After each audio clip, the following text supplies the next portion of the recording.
Hello, everyone. Just a couple of quick notes before this episode starts. There was a part in the episode I realized when I was going back to listen through it while editing. There was a portion where I made a joke, and it didn't sound like I was joking, and it's important to me, at least, to clarify that I was joking. There's a part of the episode where we're talking about previously prohibited firearms in the 12-point X categories. Basically 12.2 up to 12.6. And people who are familiar with Canadian firearms law will know what those are. Those guys, the firearms that those guys have, which are like, AKMs, AK-74s, AK-47s, G3s, FALs, and, Bred AR-70s, FNCs, stuff like that. Those guys still have their stuff even after it was prohibited, and they are not required to turn it in after the deadline expires for the stuff that was banned under the May 20th ban. So those firearms will still exist in private hands. There's part of the episode where I made a joke about if I couldn't have my stuff, why should they be allowed to have their stuff? And I absolutely want to say it was a joke. I was not advocating for them to be relieved of their property. They shouldn't be. They should get to keep that stuff, and I hope they do get to keep that stuff. As well, later in the episode, we were talking about private ownership of machine guns in Canada. There's still, I think, a couple people who privately hold machine guns, and we were talking about when it was no longer possible to shoot them.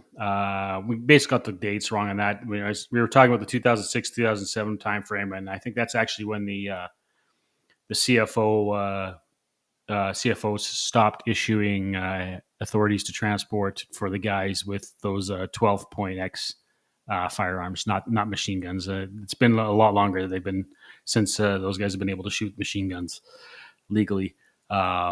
So those 12-point X guns became safe queens in that 2006-2007 timeframe by bureaucratic decision, basically.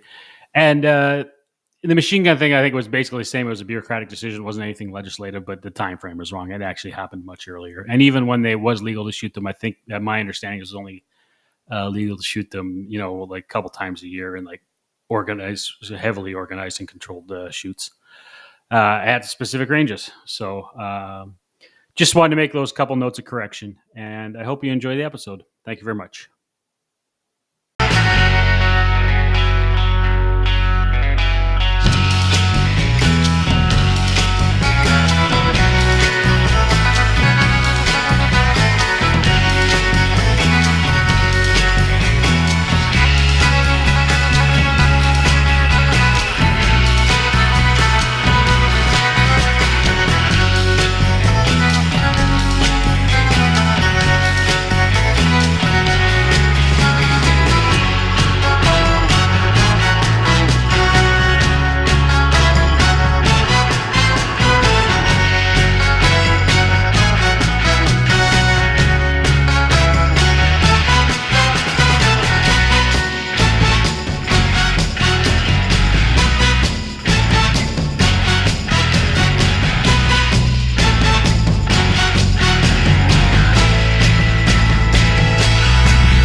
All right, welcome everyone to episode 5, also known as Gun Control Part 2 of Radio Free Ortona. My name is Steve. I'm here with Paddy and Trent, who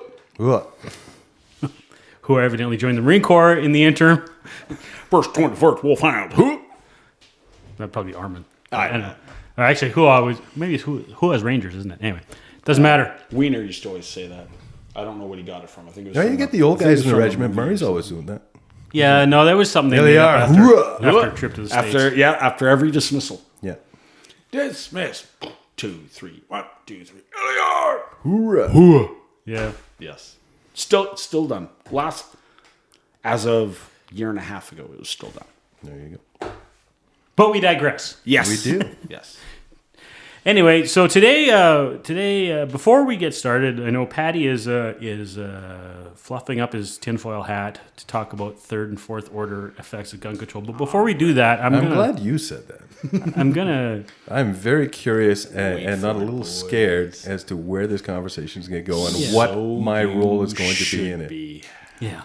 But before we do that, I actually want to backtrack a little bit because 2 episodes ago we were talking about good faith. And the reason we did that is because we don't think that the government, when it comes to gun control, is acting in good faith. And last episode, we definitely came straight to that perspective. But part of what we talked about in good faith was not assuming your intellectual opponent's bad faith, and assuming that they were acting to. Part of acting in good faith is assuming that your opponent is also acting in good faith. Right. And we came immediately to the government is acting in bad faith, but we didn't articulate why we come to that conclusion. Okay. So why do we believe the government is acting in bad faith? Or why do I believe the government is acting in bad faith? Are you talking about all governments all the time? I'm all talking about ours specifically. Our government, specifically the Canadian federal government. Yes. I can make arguments for gun controllers within government in the United States as well. Yeah. But I'm going to deal with Canada. Yeah, and parts of it, I think, apply to other governments. For example, the government of New Zealand. Yes. But yes, I agree. Yes. Let's focus specifically on our local situation to illustrate the broader. And specific to this topic of conversation. Yes. Okay. For the record, point of order, I don't recall ever agreeing that our government is necessarily acting in good faith. Okay, well, I'm going to make that... agreeing that they're acting in good faith, or they're acting in bad faith. Sorry. Okay. I'm not saying they are or aren't. I'm just saying I don't remember. But I do think that Steve and I did draw that conclusion without illustrating why. Right. So we did discuss that clip of Trudeau speaking, and it was kind of. And I did say that that right from the get-go, those of us on the pro-gun side often feel we're being lied to, right out of the hack.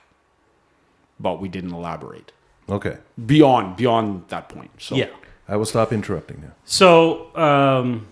In the principle of actions speak louder than words, and a couple of these points of review, I did remember, as I wrote them down, I did remember we talked a little bit about them, but I just want to delve a little bit into them. So for the May 20th ban, which banned, in the government's view, something like 1,500 different firearms, but if you do the actual math and make all the AR-15s one gun, it's like 400 firearms, or 300 and some.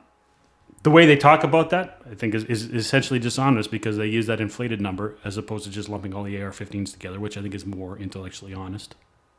But the amnesty period for that ban. These guns are dangerous. The Prime Minister said they have no place in Canadian society. Of the firearms I have that are affected by the ban, I've still got them all, as do most people, because they're waiting. Right. So if the guns are so dangerous, why are we still have them? Why couldn't they be? Why weren't they removed from society? Yeah. Why didn't they immediately start kicking down doors and beating people up, or to confiscate, or set a 30, 60, 90 day window to get this stuff turned in? Now it's illegal to have. After this point, you will go to jail if the guns are so dangerous. And in the period of as far as I don't know what firearms were used in that robbery in Saanich a couple weeks ago. But the two twin brothers? The two twin brothers. Oh yeah, there was a lot of lead flying. Yeah, I know there was lots. I don't know what they used. Oh, right. Because my point was going to be that since the ban has been enacted, no firearms have been used in that crime in Canada. There was no coverage on that. But nobody's talked about what kind of guns they used. That is odd. Right? Oh, because usually they do. I read a couple of articles. Did you see anything on that as to the types of firearms that were used? Or yes, but I can't remember what it was specifically. There were at least handguns involved. Yeah. I think okay, but handguns weren't banned in May 20th. Yeah.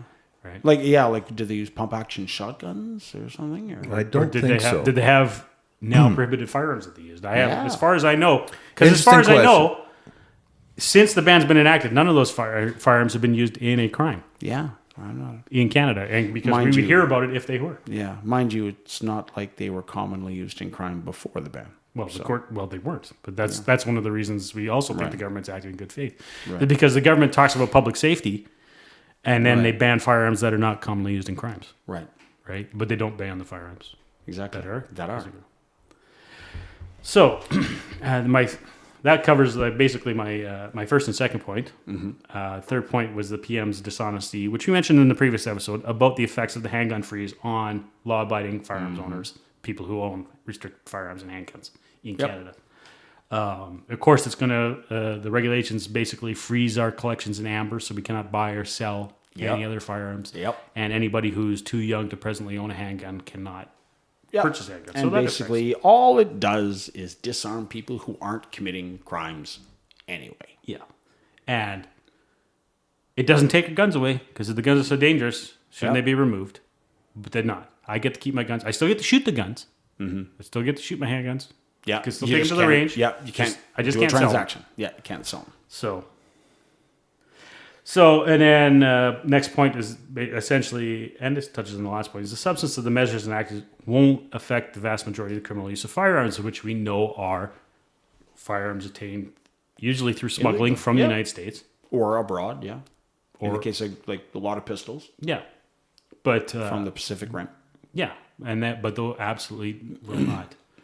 So Paddy and I sit here and we're pretty well convinced that nothing is going to change vis-a-vis violent crime in this country.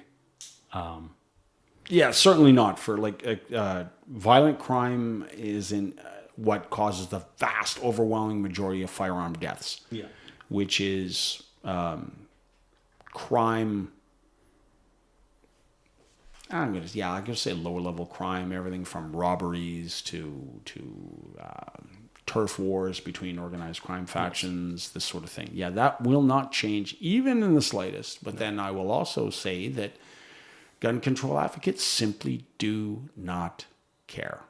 There could be hundreds of deaths a year, thousands of deaths a year in that matter, and they don't care, because that happens to poor people. That happens to grubby little peasants who live far away from their Tony, gated communities and their lovely university campuses and their shiny downtown office towers. So if the hoi polloi are dying in the streets, whatever. They don't care. No, you mean not the hoi polloi. Hoi polloi are not the lower levels. When you say, you mean the plebs. The plebs, thank you. You're right. Yes, the plebs. Correct. The peasantry, the serfs. Who cares if they die? So, my next point is certainly the firearms control advocates you always hear the liberals, when they compare statistics, they always compare to 2013. Now, 2013, I've got a chart pulled up here on the screen from StatsCan, going from starting, I think, in 2008, because 2009 is in the middle, going up to basically the beginning of 2017. And it compares violent crime and firearm-related violent crime per 100,000 population. And you can see that 2013 was the lowest year. 2013 is the dark blue line there. And or firearms crime is the dark blue line. And regular violent crime is the light blue line. And so you can see that 2013 was the lowest point in the chart. And actually, and we could say from the extremities of the chart that aren't covered here, because this chart only goes basically to 2017, that there's a decreasing trend starting before 2013, going down. Bottoms out in 2013, starts to go back up. And I think, and you see it kind of level out. Kind of levels out in 2015 and 16. And unfortunately, I don't have the newer, more current numbers to compare to. I think this page hasn't been updated since 2018. According. But 2013 was the low point.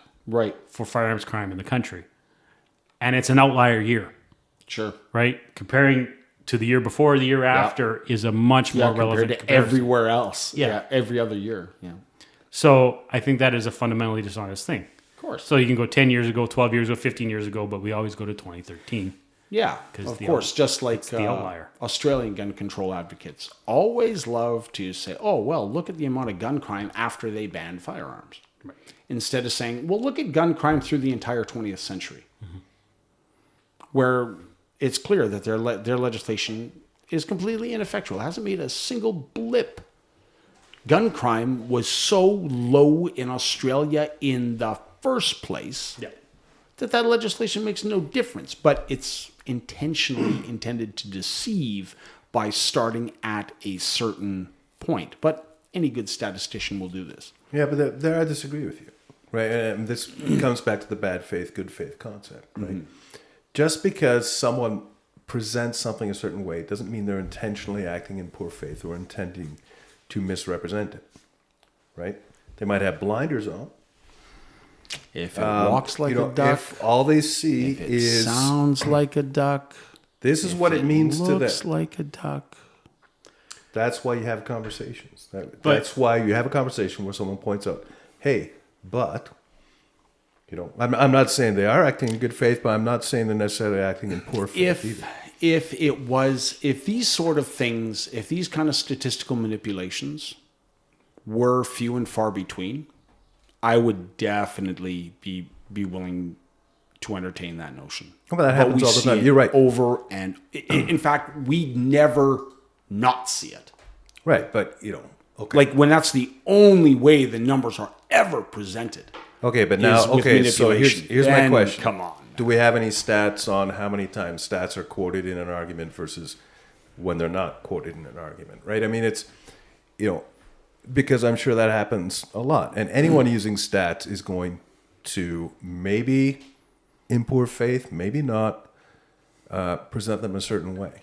Well, right? Just because they can be manipulated doesn't mean they're always being manipulated. Wasn't that Deepak Chopra said that... You're quoting Deepak Chopra? Yes. I think he said one time, I think it was him, that statistics are like a bathing suit. What they reveal isn't nearly as interesting as what they conceal.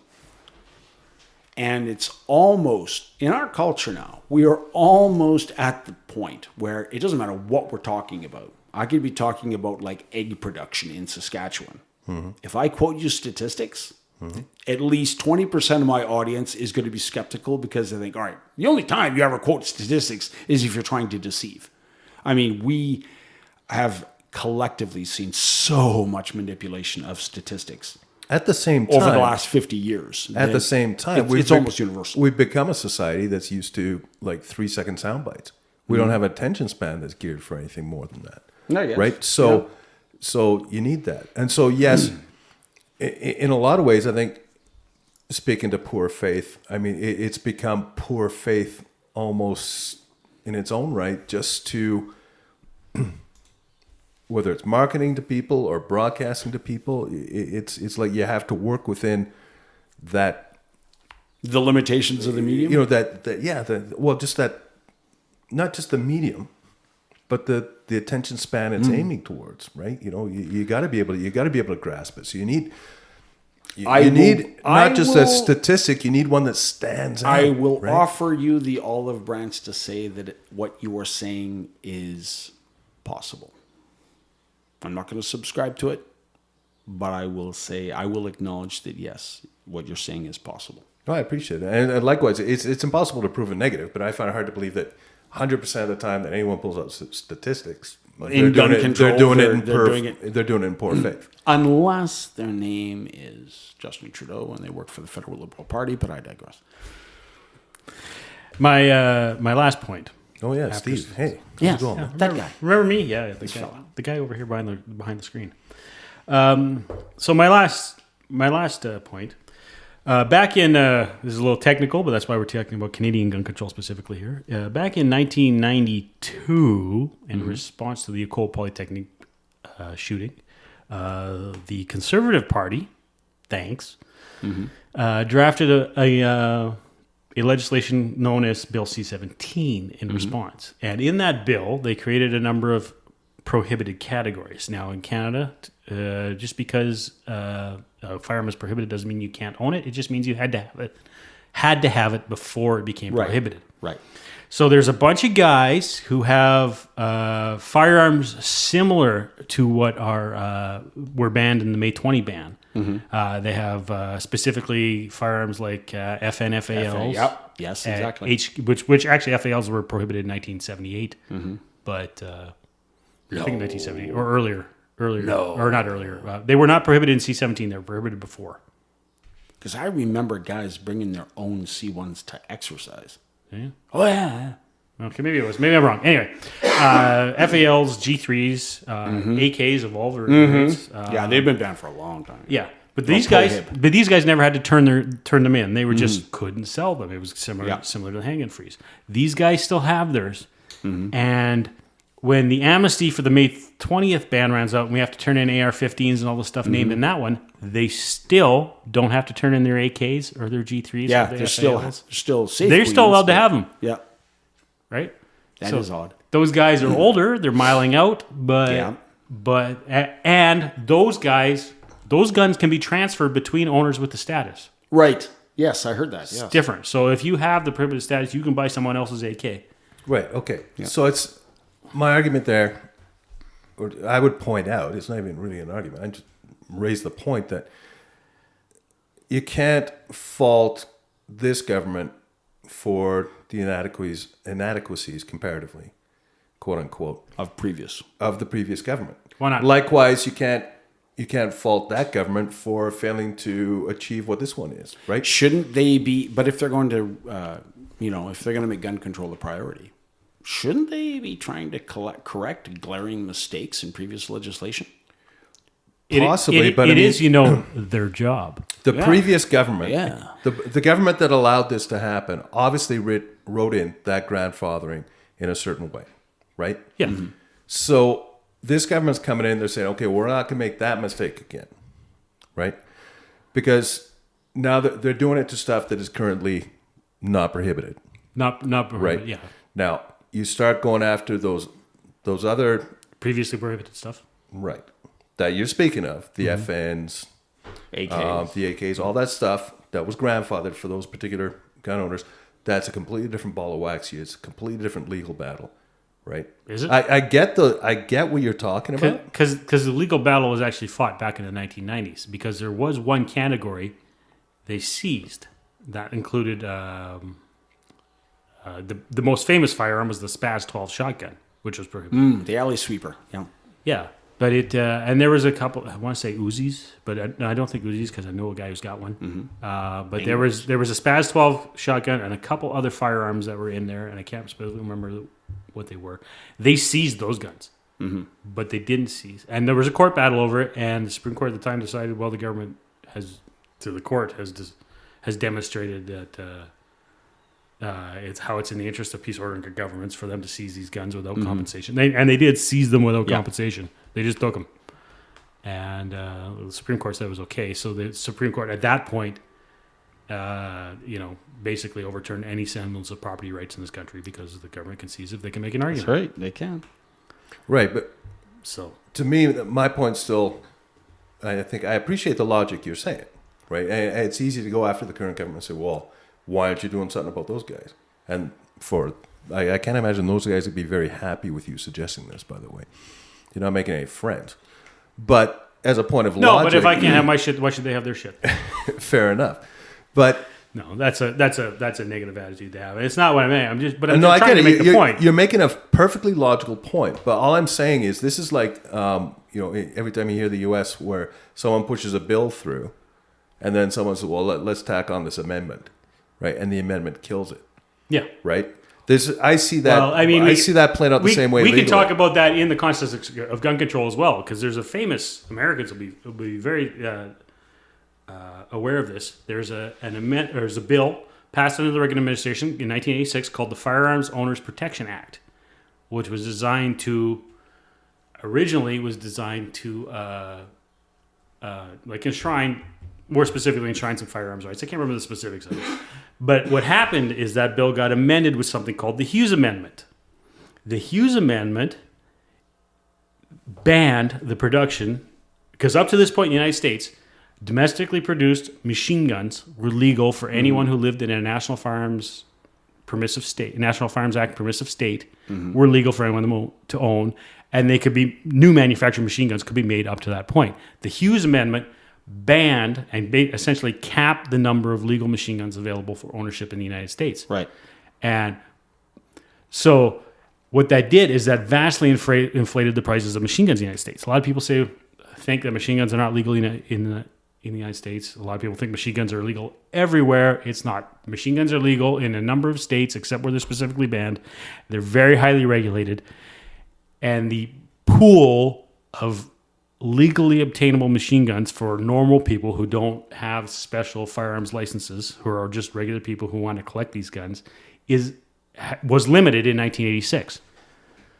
So consequently, if you want an M60 machine gun, which was produced from the 1960s all the way until a few years ago, and there might still be current production M60s, that's like $250,000 now, right? M16s are $30,000 to $40,000. I think my number might be low. The cheapest thing is probably a Stempel gun, which is basically a tube type submachine gun, similar to a Sten or MP38 or MP40, because that guy saw it coming and he made a whole bunch of tubes and registered them prior to the Hughes Amendment coming in. And so not all of those tubes have been sold, but they're legally considered machine guns, even though they're just tubes, and they can make them in basically any format you want. Right. So I don't know where I was going with that, but just how, to your point, how a thing can be amended and killed into. So it was an act that was designed to enshrine rights of firearms owners, and they put an amendment in at the end. Well, that's why I'm saying, if I'm the Canadian government now, right, I don't think it's accurate to criticize them on this specific point, right? But can I criticize them in the aggregate of the 5 points I've talked about? I think it's relevant. I think you could criticize him. Definitely. This 1 point, no, absolutely. By itself, you could say, okay, well, they didn't. But one, they're the legislators, so they should be familiar with legislation. Well, again, yeah. If you talk about the ideal, what they should ideally be aiming for, right? You're right. Should be including this failure of logic that you're discussing, right?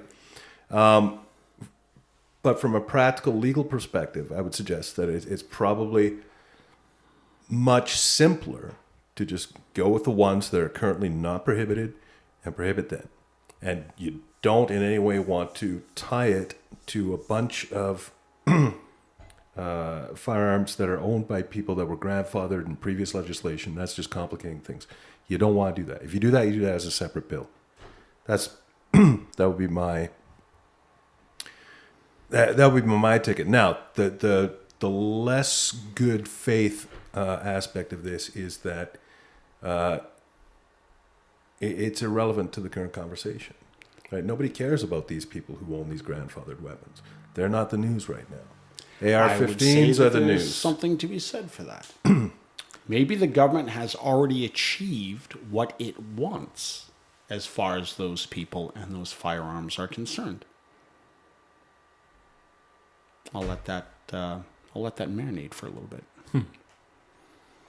Perhaps, but it's I don't know. I have to sit with that for a bit. Maybe they've already got what they wanted. Anyways, your points are well taken. Yeah. So I would say that, taken by itself, sure, it's not necessarily a definitive indicator of bad faith.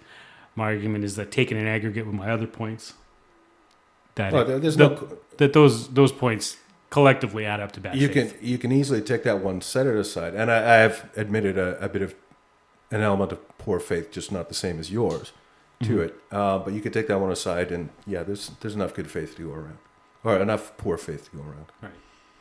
So, I guess that's basically what I was trying to get at, and how I was feeling to articulate our view that the government is acting in bad faith. So, with that, we can move on to third and fourth order effects. Well, let me ask you guys kind of a question. When we ban something, it's usually because society has made a consensus that this is not a good idea for anyone to own. Things like right off the top of my head, sarin gas, crystal meth, kiddie porn. These are things where we all decide that, you know what, people should not have them. Most importantly, the government isn't allowed to have them either. We don't allow members of parliament to keep a stash of nerve gas for professional development, which they can dabble in on the weekends. We don't allow police departments to have crystal meth. We don't allow branches of the government to have kiddie porn. So when we talk about banning firearms because we think they're a bad idea, because, we think, these aren't good things for people to have, we're not banning them. We're simply saying that private individuals may not have them. The state is still allowed to have them. Are there other things that fit into that category? Well, variations on the same theme. Jet fighters. No, you could have a jet fighter. It's just that they cost $35 million a crack, so nobody can really afford one. Well, I'm pretty sure I can't have pintle-mounted rockets on any jet aircraft that I can. Not in Canada, afford. but Yeah, in the United States, that's what I'm saying. Yeah, I mean, again, the point is kind of moot because, again, who can afford one? Conrad, if Conrad you were Black, how rich is he these days? Yeah, even then, like what? It's kind of a. Even if it was legal, it's kind of a moot point. It's not really germane because again, Well, like it is to why me. Now would you're you- bringing out the left. If Conrad Black can have a fighter plane with rockets mounted underneath it, then everyone should be able to. I think I'm pretty sure there are aviation museums that have maybe a couple of like old first generation fighter aircraft, like maybe an F-86 or something like that. Or maybe there might be one somewhere that has like a flying condition CF-100, because I think those mounted rockets at the time. Yeah. But it would not be anything approaching in the interests of that museum to actually have live rockets, because think of the sums that would be involved to no good purpose. Yeah, no privately owned. One a popular former military plane is the A4 Skyhawk. Right, there's a lot of private A4 Skyhawks in private hands because it had a very long it had a fairly long service life in U.S. service, but even after it was disposed of U.S. service, it was then when a bunch of third world countries. It was a very popular. The Argentinians had them. Famously, they lost a couple in the Falklands War, but I want to say I think Bob Lutz, I think, who used to be CEO of General Motors, had an A4 Skyhawk. Really, for example, yeah. But was it armed? No, because he didn't want to pay the NFA tax on the 20 millimeter cannons, but he could have in the United States. He could have if he wanted to. So if it was based, in the I right believe state. we're getting back to the original question. But yeah, Paddy's, but even Paddy's in Canada, asking in Canada, right? Is there anything that we ban for the private citizen, but we allow for the state? Aside from firearms. Yeah. I know. Actually, getting back to your point, and I might just be a bit of a dick here and being devil's advocate, but when it comes to sarin gas, I'm not sure where Canada stands on the use of nerve gas offensively or defensively, and what its status is within the Geneva Convention and whatever other agreements might be part of. I do remember our instructors on basic in the late 90s talking about them going down to Suffield. Yeah, there's a research establishment in Suffield for establishing the effects of chemical and biological weapons. Yes, our section commander has said he has never been more scared in his life because they were wearing an NBC kit and they walked through a field and there were dead birds everywhere. Yeah.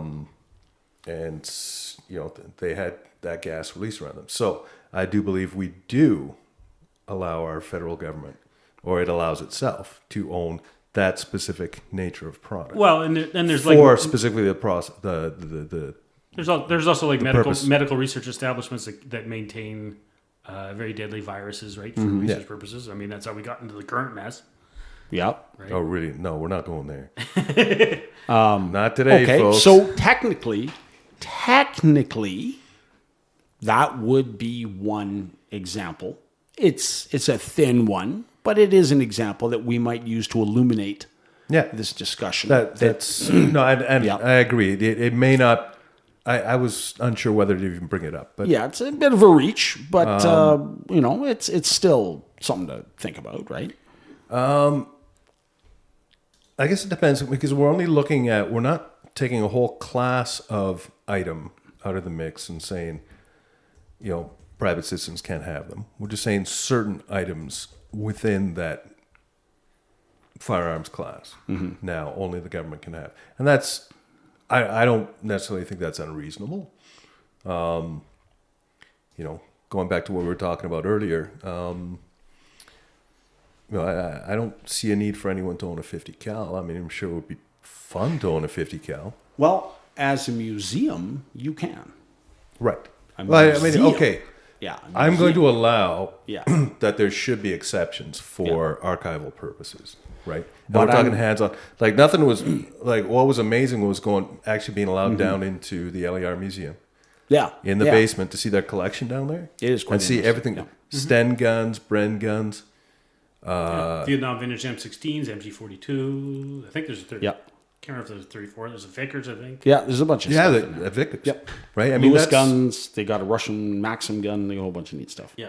But again, if we're looking for guidance in the formation of public policy here, we're kind of on virgin ground, aren't we? Mm-hmm. That there may be other things, but they're not stuff that come to mind for us right now. Stuff that is within reach of the average person to purchase, but we prohibit for the average person, yet reserve for the power of government.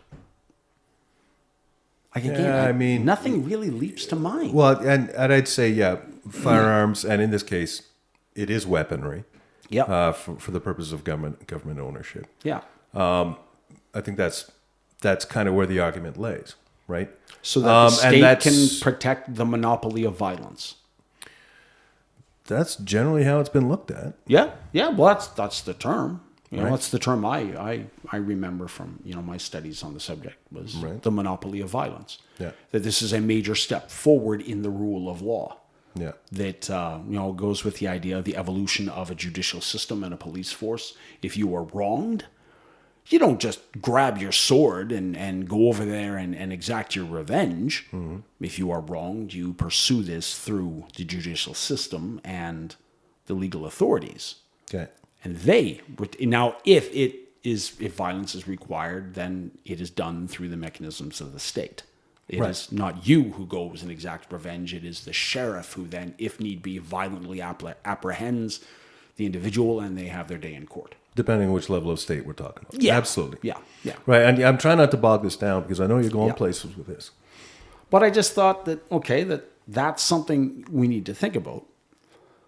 That we're not talking about banning something because the state's still allowed to have it. The government is still allowed to have it. Are you splitting hairs here unnecessarily? No, I am not. I think this is an important thing. We are banning it at a certain level. The rulers are saying, we are allowed to have it, you are not.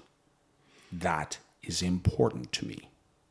That is very important to me. But aren't we just talking about the distinction that we have at many different levels, in many different ways, regarding just responsible use of X, Y, or Z? So we're talking about motor vehicle license. Mm-hmm. We're talking about, I was thinking about this too. Explosives. Right. Explosives are licensed. Yes. Controlled. Yes. Very much concerned with responsible use. Right. Absolutely. Exactly. For good reason. Yeah. Right. For great reason. And you can devolve that down, but they're back not banned. to vehicles. They're not banned. Class 1 vehicle, class 3 vehicle, class 4 vehicle. Yep. At what point should I point out that I have some explosives in the basement? Tannerite? Yeah, there you go. Not to mind, I'm also a reloader, so I also have gunpowder. Use gunpowder as well. But so when I do discuss this with people who are gun control advocates, and it's not very often because I find they don't like to discuss it. If my sister is listening to this, yes, I'm talking about you, sis. But she knows you by your real name. Yeah, that's right. Yeah. But beyond that, seriously, one of the first things I hear is nobody needs a gun. And I'm deliberately stressing the verb in there with that condescending, smarmy tone, needs. Okay, so building from the last question, what else in our society do we base your ability to purchase on need? Where you must convince a government bureaucrat that you need to have this. Pharmaceuticals. Go on. Like what? Like prescription pharmaceuticals. Yeah. Right? I don't have to convince a government bureaucrat. I must convince a doctor. Okay. But mind you, you could make the argument those are the same thing. The government is in our system, the doctors, but you have to convince somebody. Yeah, you got to convince somebody, yeah. Right. Whether it's... And it is within a system, right? Yeah. It's a defined system of regulation. Yeah. Would you consider it the same thing? No, because it's shall issue. Yeah. Right? Yeah. Right. So it's related, but only to a certain point. Only to a certain... It's a good metaphor and analogy, but it's not. But it has its limits. Anything else? Is there anything else we can think of where my ability to own it in whole or in part? Because again, with like pharmaceuticals, a lot of pharmaceuticals are over the counter. Yeah. We can't really talk about over-the-counter firearms. Nope. Is there anything else? Well, I'd say philosophically, I would extend it to not just items or objects, but activities. Services? Activities. Okay. Skydiving. Right? You don't need a license to skydive. I don't need to get a permit to skydive. You probably need... I'm betting the industry is regulated somehow, right? But I think the industry is self-regulated. Yeah. But so that's why I'm extending the conversation. So I'll extend it even further. Yeah. Because I'm getting to the root of the question, which is need. Someone else defining someone's need. Yeah. Right? Yep. Who needs to jump out of an airplane for thrills? Who needs to climb rock faces? Yep. But again, I'm not required to demonstrate that in order to go rock climbing or skydiving. Right, but I think that's... And I don't need to convince somebody... That's still at the root of the question. I should be allowed to own a parachute. It's because I think conceptually that's what we're discussing. It's this... Our society, which is in charge of electing our officials and kind of driving the public opinion within which they're probably operating to some extent, are going to be... are making these judgment calls all the time, right? They are judging every situation. And I'm going to put forward that it doesn't matter whether there's something in place regarding skydiving at the moment. Not to my point, anyways. My point is you've got people going, who needs to do these things, right? And I agree with you. And we discussed this last time, right? I think it is, for me, it's a non-starter for someone to come in and say, well, who needs to own a gun, right? Because just because you don't understand it doesn't mean it's not relevant. Doesn't mean it's not understandable. Right. Yeah, exactly. That's not understandable. So again, if you're completely blind to the concept, then that's bad faith. It's not intentional bad faith, but it's still bad faith. Something I used to do whenever I heard someone say that. So, well, you don't need a gun. I used to say, well, what qualifies you to make that statement? I mean, we're talking over, 1 million people in Canada who have gun licenses? 2.5. Yeah, so 2.5 million people. What qualifies this individual sitting across the table from me at the Tim Hortons for making a snap judgment for 2.5 million people? What knowledge, what credentials does that guy have? Presumably, this person's going to be from the city, doesn't live in a rural setting in which having a firearm would apply as being useful at all. Yep. I think part of it is some of our modern lexicon kind of elite, or I don't know the word I'm looking for now, kind of warps our perception of the issues, right? I have no offense to police officers, ambulances, or paramedics, firefighters, and all that. The term first responders is wrong. They're second responders. Yeah, it's true. Right? The first responder is the person that happened to. The second responder is actually probably the person who called them, who may not be the same person as the person who happened to. Yeah, it's true. Right? Yeah. So they're second or third responders. Right? So, like, I mean, I have a different view of what's moral and what's not, but from my point of view is we have in North America as a whole, we're not able to talk about the social utility of violence. I have a hypothesis about why. Like to, that's for sure. I have a hypothesis about why we don't, why the old argument about why will you let your kids watch an action movie, but you won't let them watch porn? Mm-hmm. Okay, well, there's no social utility to, like, watching these things will, to some degree, inure you to it, right? Right. Like, so, I mean, there's lots cases. There's lots of work out there showing how when people watch a lot of porn, especially men, it inures them to conventional sexual expression, right? Yep. So suddenly, there's porn-induced erectile dysfunction, stuff like that, right? Because you're inured to it. Watching violent movies probably inures you to it, but you let your kids do it because to some degree, there's a utility, greater social utility for you being slightly inured to violence and thereby being able to think when it happens to you or happens to someone else. In your vicinity. Can you elaborate on this point? Because I'm curious now. You got my attention. So you watch so military training, right? Is operant conditioning, right? Not classical conditioning. It's operant conditioning, right? So it's designed specifically to inure you to violence so we can operate. So we three as infantrymen went through a whole lot of stuff designed to simulate combat so that if we actually ended up in combat, we would be able to function as infantry soldiers at a high level. Right. While the world was going to shit around us. That was the whole point of basic infantry training. My hypothesis is that, violent movies do that to a degree. Okay. And so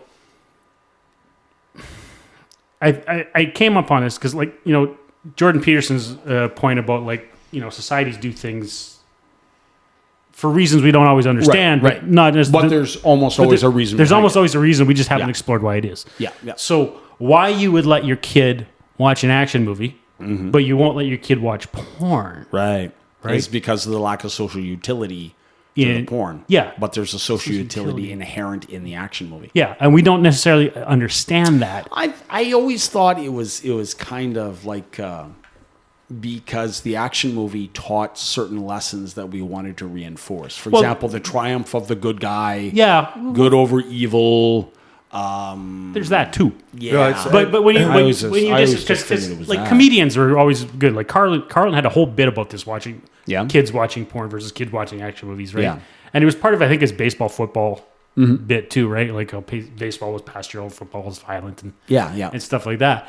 But so I came onto this thing and there's a social utility to violence because if there wasn't, we wouldn't give we probably wouldn't have cops. Two, we wouldn't give cops guns. Right? Or even in the UK where they don't necessarily give all cops guns, but they give them mechanisms. Yeah, they have some. Right? They did billy clubs, pepper spray, tasers, all that stuff, right? Yeah. Violence is violence. Violence is violence, right? So there's times when you have to act violently because somebody else brings the violence, right? My point is that with cops being second or third responders, that a country or a society that arms its police who are responders, but prohibits its citizens from exercising the same rights. Because anything that happens, my thing is, anything that happens to a cop is going to happen to a private citizen. The cops face it on an occupational level, right? So like occupational health and safety, right? So if you're using paint thinner once in a while to thin out some paint and paint your fence or something like that, maybe you don't need to wear a respirator. But if you're a professional painter and you're using paint thinner every day, you need to wear a respirator because otherwise you'll get cancer. Yeah. Okay. So cops face violence and criminality on an occupational level where the average citizen generally does not. The average citizen, but a citizen is going to face it every day. Yeah. So that there is a social utility. So there's in inuring oneself to violent. Yeah, to it allows you to react and or survive. even if they don't face it every day, they face it sometime. No, but a citizen. So a citizen, somebody somewhere is going to face a violent crime every day. Yeah, right. Okay, not that same citizen. Not the same citizen, but somebody. Okay. Yeah. So Gotcha. you one day, Paddy, a year down the road, me 3 years down the road, whatever. And but in between that, somebody else. Okay, Right. sorry, I Okay. misunderstood. Okay. Yeah. Okay. So on this point of social utility, what happens? What do you think would happen if we would wander off into just anywhere down Old Strathcona and say to someone, "You don't need an abortion." How do you think that would go? No. Don't even go there. Why not? Don't even go there. Why not? Social utility, right?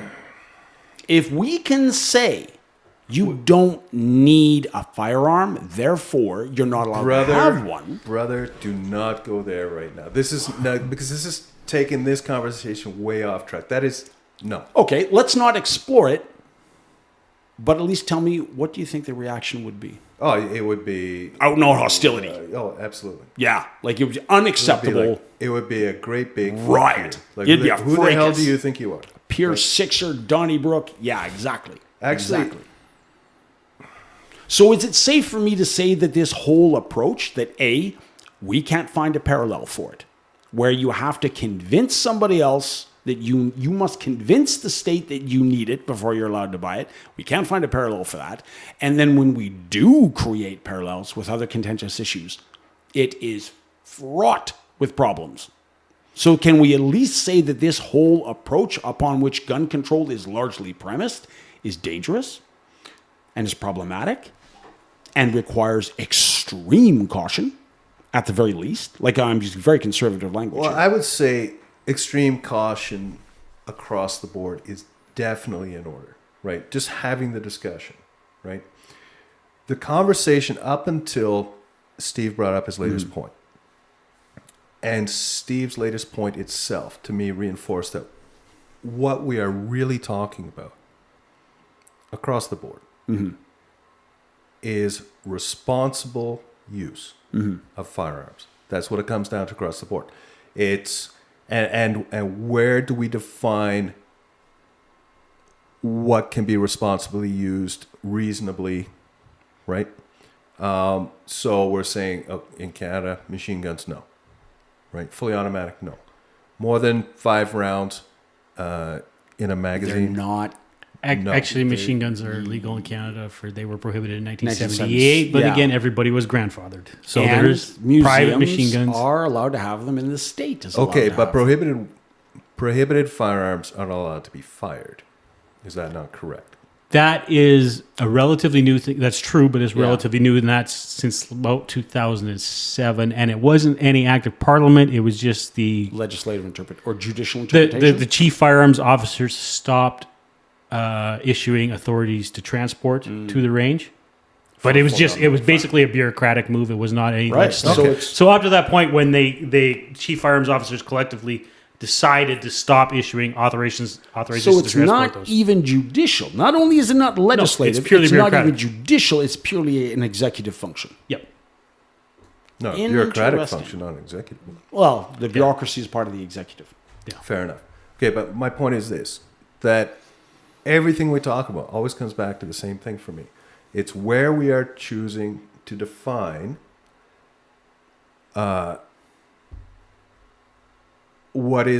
who is responsibly trusted to use item X versus item Y versus, and right. And we don't need to go outside of the category, right? Broadly conserved firearms,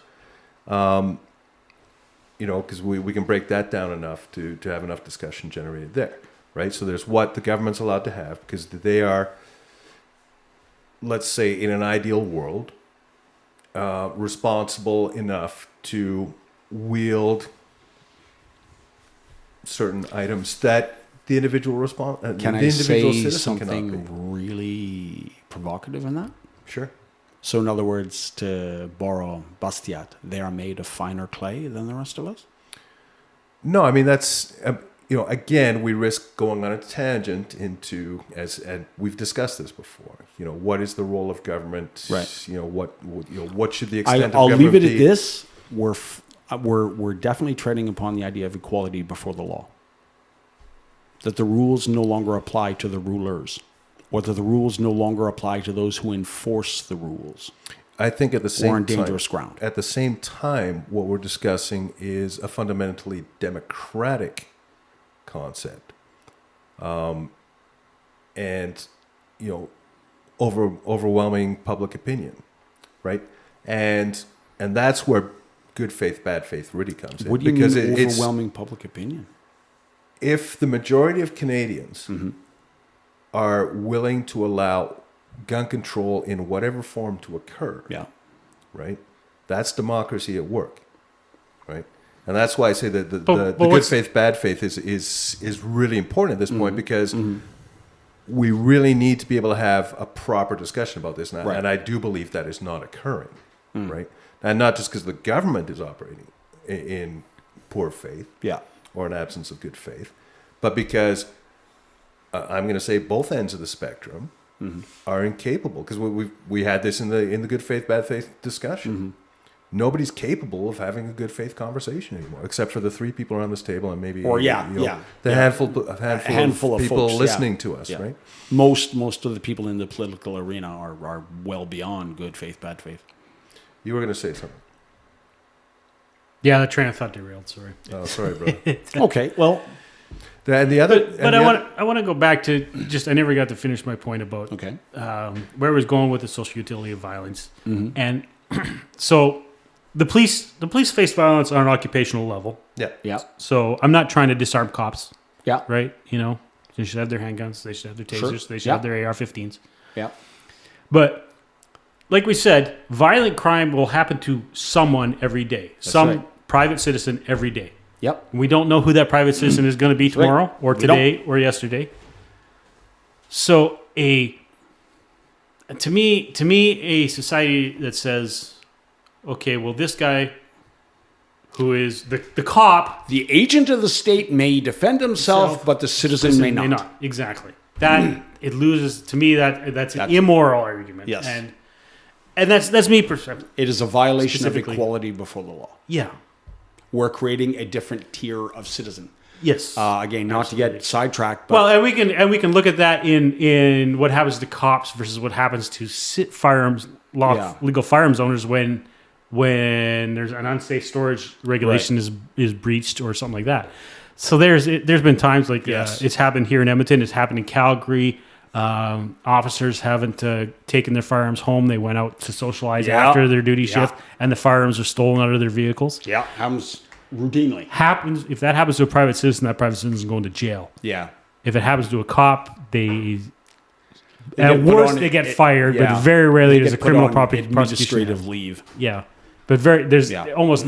I don't think I've ever heard of a criminal prosecution coming from it. Yeah. So. But anyway, my point is just that, like, a society that doesn't let me protect myself. Yeah. It says the agent of the state is allowed to protect himself, but you're not. And I can understand the argument.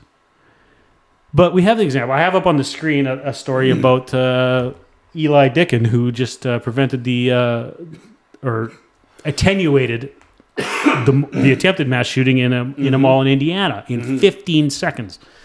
Carrying a 9mm pistol. Yep. Hit 8 out of 10 rounds at 40 yards. And this is a guy...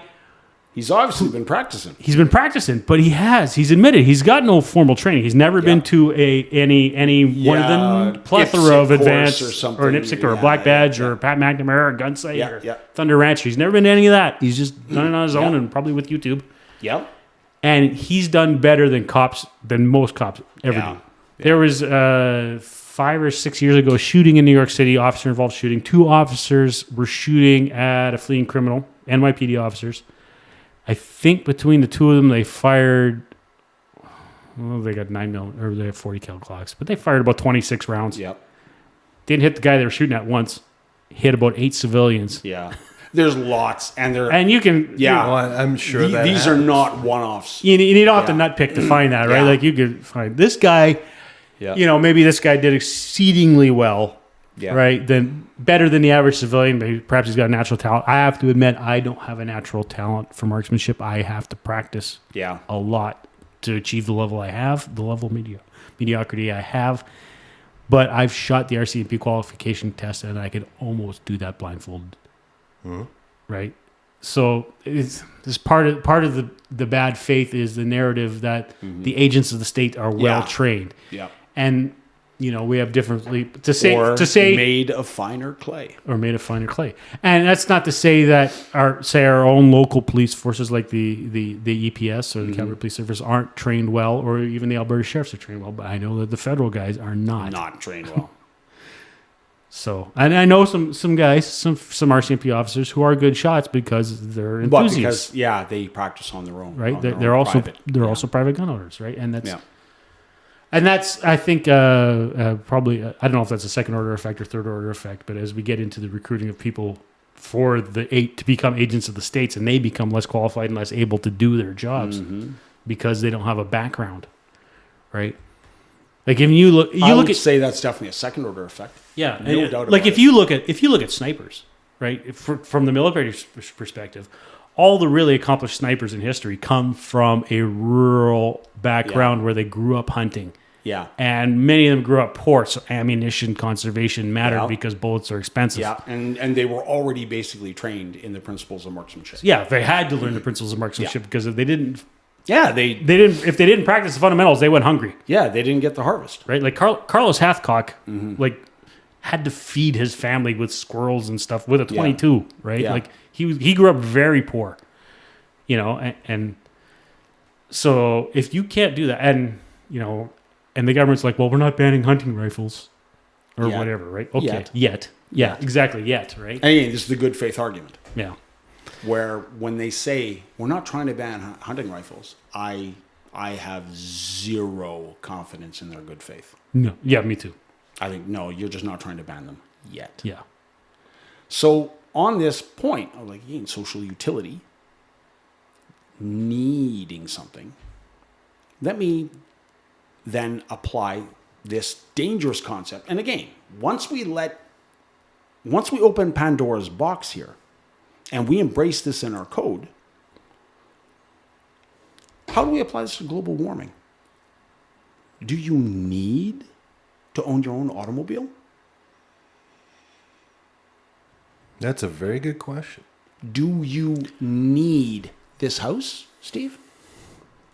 Do I need this house? No. Or do you need it? Or could we, in the interests of society, forcibly take away your house and put me in a bachelor pad? Yeah, exactly.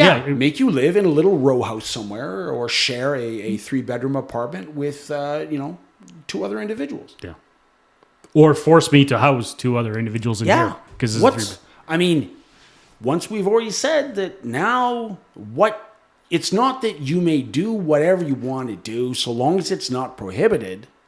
We're flipping that on its head, and we're saying you may only do that which is not expressly prohibited. Right. Yeah, that's the essential change we're talking about here.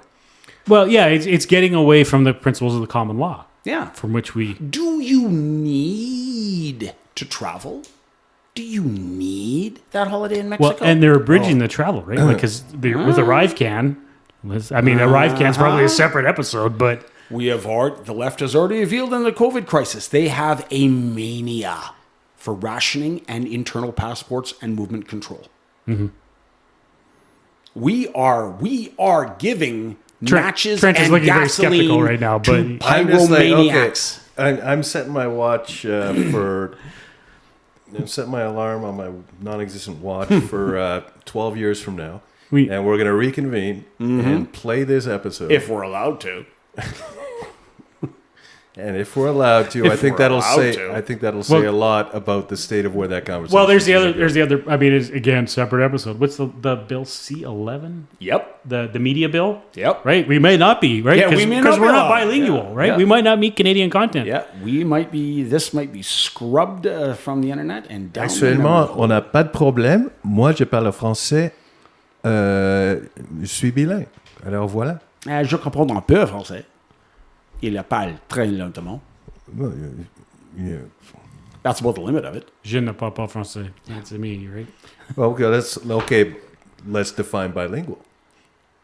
For the purposes of this law. As long as one of us speaks French fluently. I don't think we can. Yeah, I think it's, yeah. I think, we're not considered media either. Well, No, now. it changes. According Now, to basically, C11. every content creator, for the purposes of the bill, the way the bill is written, for and we're getting way off gun control here, but for the purposes of the bill, content creators are basically considered the same whether you're the CBC or whether you're us. Yes. Okay. Yeah. So it is a very. It's a separate podcast. I'm betting your grammar and your spelling is better than most content providers out there.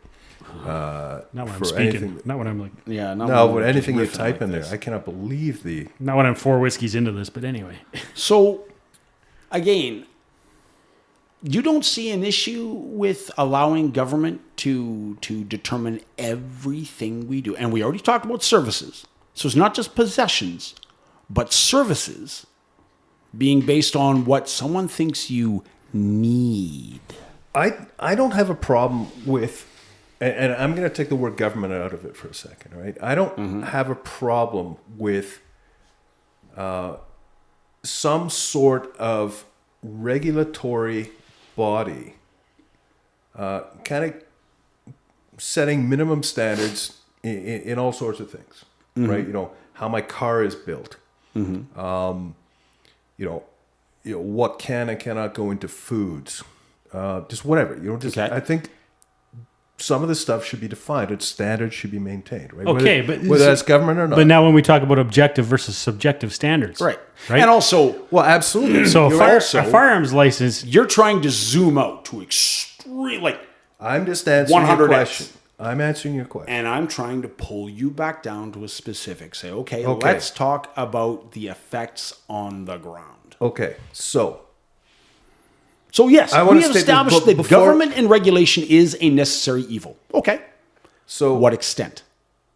That's the $1,000,000 question. Yeah, it sure is. Now, before we get on to third order, and I do want to, right? I'm going to say this, that I've kind of thrown up my flags in terms of what I think we're discussing so far. Right. In answer to all the concepts that you guys have brought up, right? We are talking about responsible use.